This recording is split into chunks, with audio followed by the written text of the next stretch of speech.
A very good morning to you all. I'm Dr. Krish Bab. Today I'm talking to you about the fetal circulation, dynamics of circulation in the fetal life. The fetus, as you all know, is in a deep slumber. It is not even breathing a word and manages to extract as much oxygen as possible from the placenta. From the placenta, the umbilical cord arises, enters into the umbilicus of the fetus with 2 arteries and 1 vein. Let us now concentrate the umbilical vein. The umbilical vein runs up into the liver.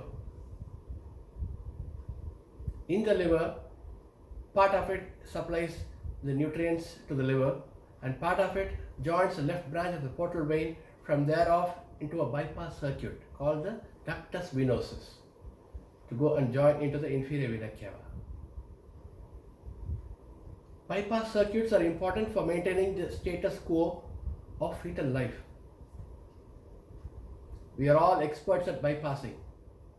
We bypass lanes, bypass the queue, even bypass the ranks in the system.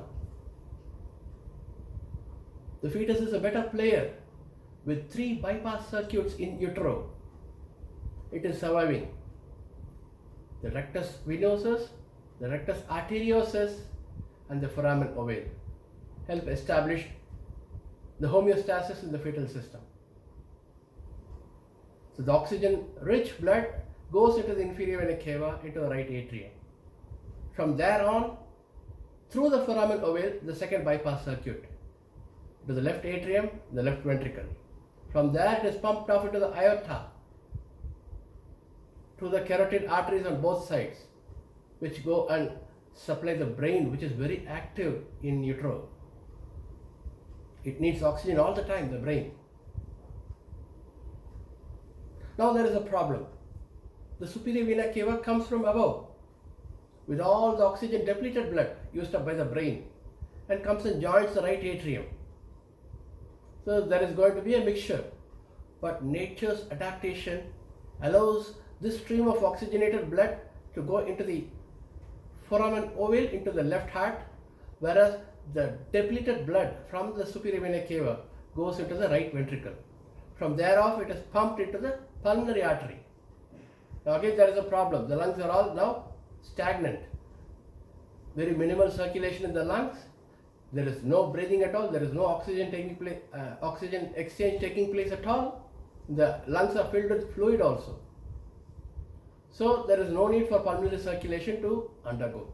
So there is a bypass circuit from the pulmonary artery to the aorta, distal to the arteries which supply the brain. That is, the arch of the aorta supplies the arteries to the brain. So distal to the arch of the aorta, the ductus arteriosus joins the aorta. And from there off, the stream of oxygen depleted blood goes down into the pelvis, into the iliac systems, from the iliac arteries into the umbilical arteries. A pair of them arise and come into the umbilicus and join the umbilical cord. It goes into the placenta, gets oxygen again, and the circuit is closed. Immediately after birth, the ductus arteriosus closes. And in a matter of days, the ductus venosus also closes.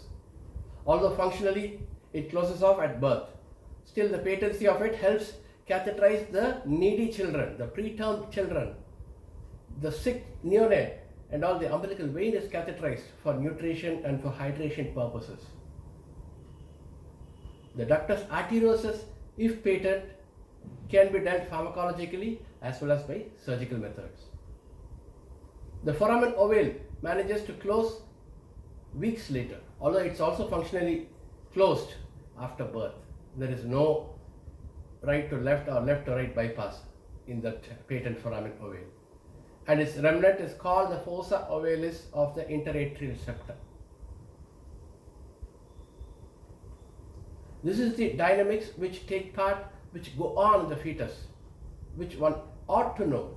Of course, if you want to delve deeper into the knowledge, you can always refer to textbooks and other media and all. and improvise your knowledge. Thank you for listening. Goodbye.